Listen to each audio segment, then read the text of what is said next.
Our next reader, I had to go manual here. David James Poissant, who is coming up now, who is a wonderful, wonderful, wonderful writer, is the author of Lizard Man, winner of the 2011 Rope Walk Fiction Chapbook Prize. Other stories have appeared in The Atlantic, Playboy, One Story, Plowshares, Glimmer Train, and The Southern Review. And they have been anthologized in New Stories from the South, The Best New American Voices, etc. He is a recipient of the George Garrett Fiction Award, amongst others. He lives in Orlando, Florida, with his wife and daughters, and teaches in the MFA program at the University of Central Florida. His debut story collection and novel are forthcoming from Simon & Schuster in 2014 and 2015. Please welcome David James Poissant.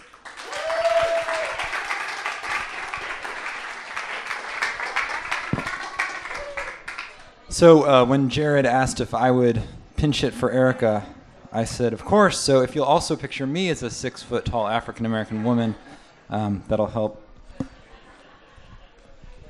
This is a really short 2-page story. It's called Lake. In the beginning was the water, and the men came to take the water away. I sit on the back porch. I swipe at flies with one hand and bring the bottle to my lips with the other. The house is mine for another day, but tomorrow the bank will come. There's no stopping them. I've tried, and all I've learned is that something that big you can't stop. The way the bank sees it, you can pay or you can't. Paying a little doesn't count. You pay in full or they take back what they say is theirs. Tomorrow they'll come with their padlocks and signs, their letters to tape to the front window. They'll seal up the house and they'll sell it, and it will be like Dad didn't own half of it before he died. Below, the lake bed is dry. In the basin, the red clay is hard and crumbling, the bottom ribboned and slithering, an echo of where water used to be. The ridges follow the path of where the water went. Every 5 years they do this, draw down and fix the dam. I've never followed the water. I don't know where the water goes when they pull it from the lake. The lake is miles long, but it must drain somewhere because in March it will all come flooding back. Sometimes I go into the basin. It isn't like a canyon. The lake walls don't drop in big shelves. They slope, real gradual, rock to dust to dirt to mud. Sometimes I walk to the center where it's 300 feet deep. Here, the water that's left writhes with fish waiting for the lake to fill. There are many things to find in the basin, like the skeletons of fish the birds have picked clean. When the men pull the water, some of the fish don't make it to the middle. They flop and die in the lake bed. The basin dries and stinks for days, and it's like a dump the way the gulls come in and circle and scream. Last year, walking down there, I found a catfish skeleton. I lay beside it, my head at its gill plate. My feet reached halfway down its back. I could have stuck my head in its mouth.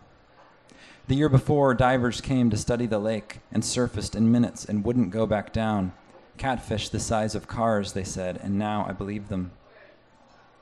When I walk the bottom, I crunch the furrows the water left. I leave footprints in the lake bed. I have big feet, and my prints in the lake bed are like the ones left on the moon by men. I've seen those footprints in pictures, on TV. As a boy, I wanted to be an astronaut. I said so. I said, when I get older, I'll go to the moon, and my mother, she ran her small hand through my hair, and she said, yes, you will. But that was years ago, and of course I never went, and now she's been gone years. Dying, probably she didn't remember her words, but I did. I remembered but she was sick, and I didn't say how I'd believed her, how we'd both been wrong, how life, when you learn more about it, turns out to be one sadness after another. Mom said I could be anything. Dad said the house would be mine, and now they're gone, and both were wrong. Wrong, and so was I. Wrong to trust them. wrong to believe them. But still the house is mine. The house, the yard, the wide, dry bed of the empty lake, all of it for one more night. I could rip out the copper.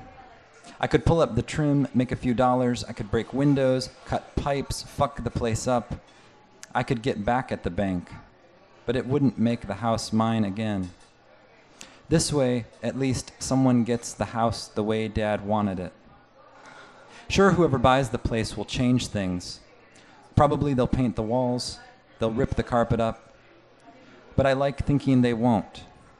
I like thinking that whoever lives here next will keep the house the way I had it, which is the way my father had it, which is the way my mother kept it before him. The bottle is my sixth, and it's empty, and I set it down. Then I pick it up, and I cock my arm, and I hurl it as hard as I can, and the bottle sails over the yard and catches sunlight like caramel and shatters just past the dock, glass in the bed where water used to be. I'm drunk. I'm drunk, and I'm thinking how sorry I am I threw the bottle. When there's water, children dive. Summers, they surface with car keys and sunglasses, spinning reels, pocket knives, anything that can fall from a boat or get kicked off a dock. This summer, a child will dive, dig his fingers into clay, and catch glass in his hands. I can't have that, and so I start down the hill. What I really want is to hit the couch. I want to pass out and wake up early and leave and not have to see whoever the bank sends here, but first, I need to do this one thing.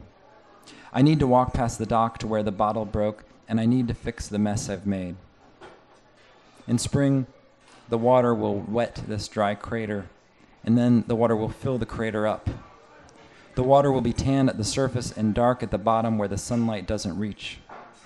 If you could tame the lake, teach the surface to lie still, I believe you'd have blue water like off the coast of Florida. But water wants to move. My mother said that. Water here wants to move, and all that clay gets stirred up, and you stand in the water, and you stand in water up to your knees, and you can't see your feet. Thanks.